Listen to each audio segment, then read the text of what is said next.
So on to the third area. The third area is indicators, baselines, and data.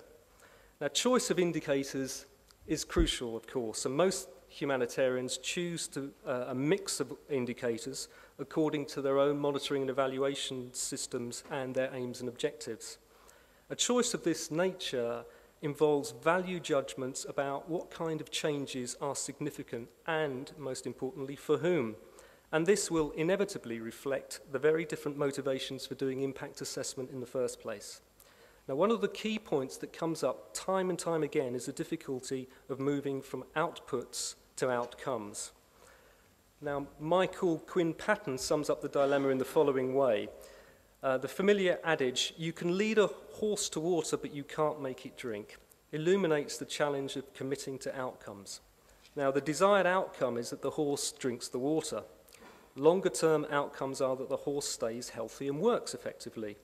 But because program staff know they can't make a horse drink water, they focus on the things that they can control, leading the horse to water, making sure the tank is full, monitoring the quality of the water, and keeping the horse within drinking distance of the water. In short, they focus on the process of water delivery rather than the outcome of water drunk. But it's not just this transition that's a problem. The ALNAP Review of Humanitarian Action chapter on monitoring looked at many monitoring and evaluation systems and concluded that reports were so consistent in their criticism of agency monitoring and evaluation practices that a standard sentence could almost be inserted into all the reports along the lines of, "It was not possible to assess the impact of this intervention because of the lack of adequate indicators, clear objectives, baseline data, and monitoring." Something I think we've all heard before. So in sum, it's clear that baselines remain weak or non-existent. Data is often unreliable or unavailable. There's a lack of qualitative data, and monitoring systems tend to focus in process and outputs and not on impact. So the fourth area of our 6 areas, involves methodologies. Now, there's a wealth of tools that are available to conduct impact assessment. Some are quantitative, some are qualitative, and some offer a mixed approach. And the key question here is under which conditions are different approaches feasible and worthwhile.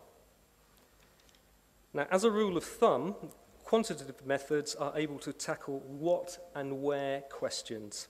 Randomized control trials, or RCTs, are the purest form of this approach. RCTs are sometimes referred to as a gold standard and are being developed by people like Jody Nelson from the IRC. Now, I think the underlying philosophy for RCTs comes from logical positivism, which of course was born here in Germany. The approach has been criticized by those influenced by the social constructionist school of thought, and both positions represent diametrically opposed world views. Now, this debate has been going on for over a century now in various forms, and here on the slide we see one of the most prominent critics of logical positivism, Karl Popper. That's the gentleman on the right, by the way, who will be remembered for his quote about not all swans being white. And next to him is one of the most recent and most famous proponents of logical positivism, Milton Friedman, who based his doctrine of monetization on this idea. Now, we humanitarians tend to be a little bit more simplistic about this debate, which usually comes down to a discussion about quantitative and qualitative. As mentioned, quantitative data is more at home with what and where questions, while qualitative is more at home with why and how questions. Now, in my experience, most humanitarians are pragmatists and will adopt mixed methods, as this diagram illustrates. Now, the fifth area of our 6 areas is collective interpretation and analysis. Now, there are 2 key issues here. Firstly, how to include the views of beneficiaries in impact assessment. Now, the sector has certainly made efforts to improve this in recent years through a number of promising initiatives, such as as Group URD's Quality Compass, the ECB's Good Enough Guide, which focuses on impact assessment, the Feinstein Centre's Participatory Impact Assessment, or PIA, and the Fritz Institute's work on beneficiary surveys.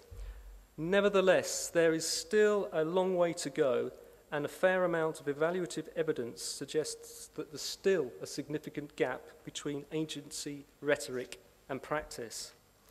Now, I think there's been less progress in using the findings of impact assessment for the benefits of affected populations.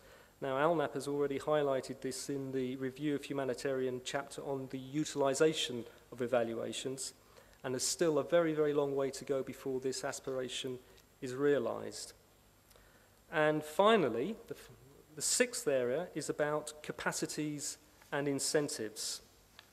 Now, in spite of the abundance of tools, many commentators have noticed a lack of organisational capacity within the sector to carry out good evaluations. There's a long list of reasons why this is the case. These include, you won't be surprised to hear, unclear terms of reference and objectives, limited stakeholder analysis, institutional agendas taking precedence over end users, and a lack of skilled staff. But more than any of these, perhaps, is the fact that there are few genuine incentives, I think, to undertake impact assessment. The reality is that there are logical reasons why an organisation would choose not to assess impact. Now, some people call these perverse incentives, which basically serve to discourage the individual and the organisation from admitting failure or error. Sometimes it may be in the interest of an agency to keep their head down. So let's draw breath and recap.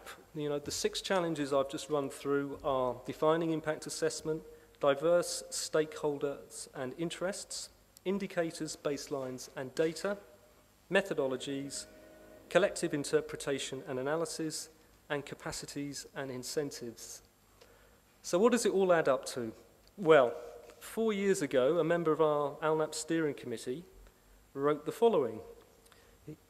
He said, taken as a whole, the humanitarian system has been poor at measuring or analysing impact, and the introduction of results-based management systems in the headquarters has yet to feed through into improved analysis of impact in the field.